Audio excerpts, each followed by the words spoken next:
Mesdames, Messieurs, j'ai entamé avec aujourd'hui Nicole Bricq et dans quelques jours avec d'autres ministres un tour de France de la compétitivité. La compétitivité, c'est peut-être un mot qui ne parle pas à tout le monde. La compétitivité, c'est la performance de nos entreprises, l'efficacité de nos entreprises. C'est donc l'enjeu du développement économique, l'enjeu de la création de valeur et aussi, bien sûr, c'est l'évidence, c'est la priorité, l'enjeu de la création d'emplois. Et le 6 novembre dernier, j'ai annoncé, après la remise du rapport que j'avais commandé à Louis Gallois au mois de juillet précédent, le pacte national pour la compétitivité, la croissance et l'emploi. Ce pacte comprend 35 mesures. Dans ces 35 mesures, il y en a une qui est importante en ce moment pour les entreprises, pour leur redonner de l'air, leur redonner des marges de manœuvre financières, c'est le crédit d'impôt compétitivité emploi.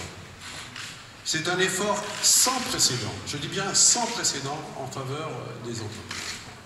Ça représente, pour l'année 2013, l'équivalent d'une baisse du coût du travail de 4%. Et l'année prochaine, quand nous serons arrivés au bout du dispositif, je veux dire la montée en volume de ce dispositif, ça correspondra à 6%. Donc 4% dès cette année, 6% l'année prochaine.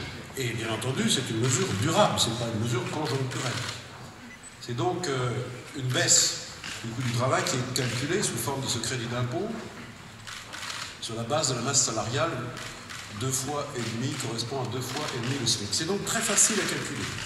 Il est évidemment marqué par la mise en examen de Nicolas Sarkozy. Alors que pensez-vous de cette mise en examen et surtout que pensez-vous des réactions de ceux qui à droite critiquent avec virulence le travail de la justice, allant même parfois jusqu'à évoquer un complot contre l'ancien président?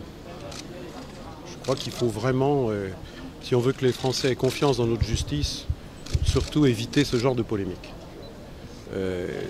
Le gouvernement est très attaché au respect de l'indépendance de la justice. La garde des Sceaux a d'ailleurs fait une déclaration qui était parfaitement justifiée après certaines déclarations d'hommes politiques de l'UMP qui ne sont pas dignes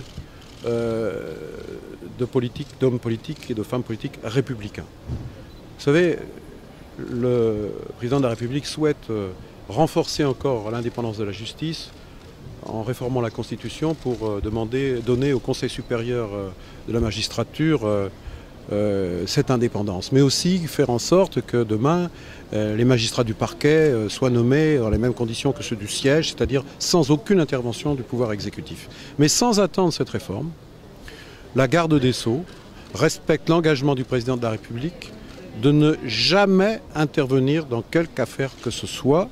Donc je n'ai pas d'autres commentaires à faire, simplement un appel à la raison, parce que l'appel à la raison, c'est le respect de la justice, c'est le respect des juges, des magistrats, et c'est la base de la confiance des Français dans la justice. Attaquer les juges, c'est attaquer la démocratie, monsieur le Premier ministre? Je vous dis, respecter l'indépendance des juges, c'est respecter la démocratie, et c'est défendre la République.